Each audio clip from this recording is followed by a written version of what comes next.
Sir सुनिए क्या आपने, किसी ने लिखी नहीं, सुनी कहां से होगी? मैंने क्यों लिखी? तुलसी, सूर, कबीरा, मीरा एक दिन सपने में आए, छाती ठोकी, माथा फोड़ा, आंखिन में आंसू लाए। भक्ति भाव के हमने जाने कितने ग्रंथ बनाए, पर या फूफा जी के ऊपर हम नहीं 4 आंख लिख पाए। फूफा जी के ऊपर हम नहीं 4 आंख लिख पाए। इतने बड़े कवि फूफा जी के ऊपर 4 शब्द की रचना नहीं कर सके, और मैंने पूरी कविता लिखी है। अब कल्पना करो बड़ा कवि कौन हो सकता है। अब मुझे बड़ा कवि मान के सुनो। मैंने सोचा कि जब मुझे फूफा जी पर कविता लिखनी है तो मैं फूफा जी का अध्ययन करता हूँ। मैंने बुजुर्गों से बातचीत की, फूफा क्या होता है? तो बुजुर्गों ने बताया कि पिता की बहन के पति को फूफा कहते हैं। मैंने कि इसका काम क्या है समाज में? कि समाज में शांति व्यवस्था बनाना। इसलिए आपने देखा होगा शादी ब्याह में जितने भी झगड़े टंटे होते हैं वो दूल्हे का जीजा करवाता है, फूफा आकर के शांत करवाता है। बेटा शादी हो जाने दे, तुझसे पहले इस घर के जीजा हम हुआ करते थे। जो भूतपूर्व जीजा होता है सर वही तो फूफा बनता है। तुझसे पहले इस घर के जीजा हम हुआ करते थे, आज फूफा हो गए हैं, कल तू भी फूफा हो जाएगा। बेटे शादी हो जाने दे, मतलब फूफा जी होते हैं शादी हो जाती है।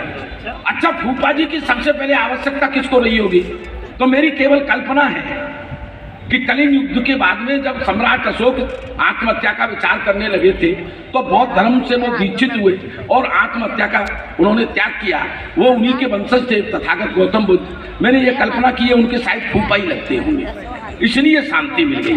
अब मैं सिद्ध करना चाहता हूँ एक शुद्ध हास्यरस की कविता के माध्यम से कि जहाँ फूफा होते हैं वहाँ शांति व्यवस्था बन जाती है, और जहाँ फूफा नहीं होते हैं वहाँ सर्वनाश हो जाता है।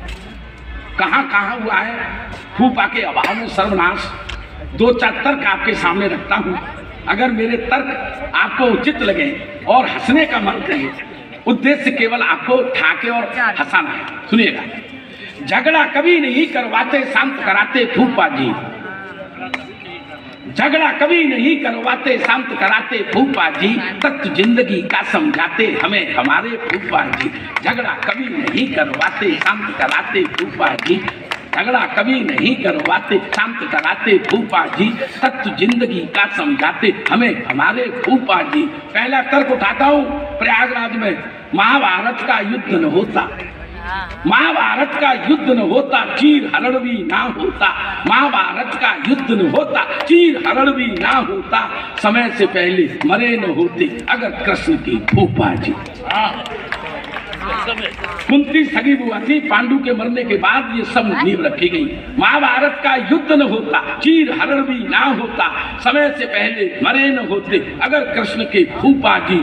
सीता हरण कभी नहीं होता, सीता हरण कभी नहीं होता, ना रावण यूं मारा जाता। सीता हरण कभी नहीं होता, ना रावण यूं मारा जाता, सुपर्णखा के पतियद होते मेघनाथ के फूफा जी। तालियां थोड़ी सी कम आ रही है लगने का, मैं प्रयागराज सुपर्णखा के पतियद होते, का साल मेरा गला ठीक होता, सुपर्णखा के पतियद होते मेघनाथ के फूफा जी।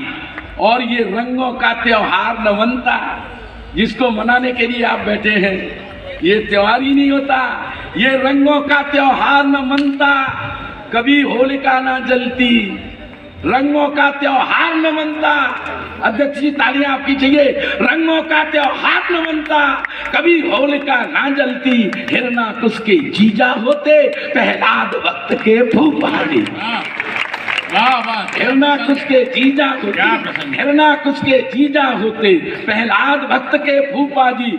ये 3 तर्क मैंने आपको 3 युगों से निकाल के दिए हैं।